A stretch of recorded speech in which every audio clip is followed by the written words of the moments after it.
The train conductor suddenly saw a girl running straight toward the engine. He quickly pulled the emergency brake. The train came to a smooth stop, but the girl fainted on the tracks from shock. The conductor jumped down to check on her, and from the kids he learned why they stopped the train. Just moments ago, they had witnessed a landslide with their own eyes. A huge tree had fallen and blocked the tracks. The kids knew very well, if the train kept going the result would be tragic. So they took off their bright red dresses and waved them in the air. That was how they managed to stop the train in time, to reward the 3 kids for their bravery. The railway company held a big award ceremony, and that event led them to someone who would change their lives. Since then, waving at passing trains became their favorite thing to do. At first, only the wind responded, until one day, an old gentleman in the last car noticed them. They became friends with the kind old man. One day, their mother got sick. The doctor wrote a prescription, but even after pooling all their money, they still couldn't afford the medicine. The next day, the older sister had an idea. She pulled out a bedsheet from home and wrote big letters on it. That day, the old man stood at the end of the train as usual, but this time he only saw 2 of the kids. They were holding up the sheet, and it read, "Please notice the station." The old man instantly knew something was wrong. Sure enough, the sister was waiting for him at the station. She politely approached him.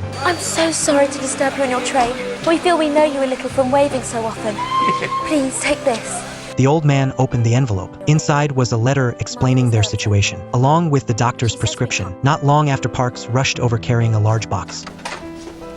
Old gentleman asked me to fetch this up right away. Oh, thank you very much, Mr. Parks. Then the little sister curiously asked when Park's birthday was. He stood up and said it was in 3 days, then added with a sigh. He had not celebrated in years because he was always caring for his family. The kids remembered his words and thought about how kind Parks had been to everyone in the village. They knew people would gladly send him gifts and birthday wishes, so they gathered a whole cart full of presents. But when Parks saw it all, he got upset. He said he didn't want anyone's charity. I'm not going to start these charity goings on at my time of life. The brother explained that it wasn't charity. It was genuine love and blessings from the village. But that made Parks even more uncomfortable. Well, you can take back this whole bag of tricks to where it came from, and I would rather not be acquainted with you any longer. It's all the same to you.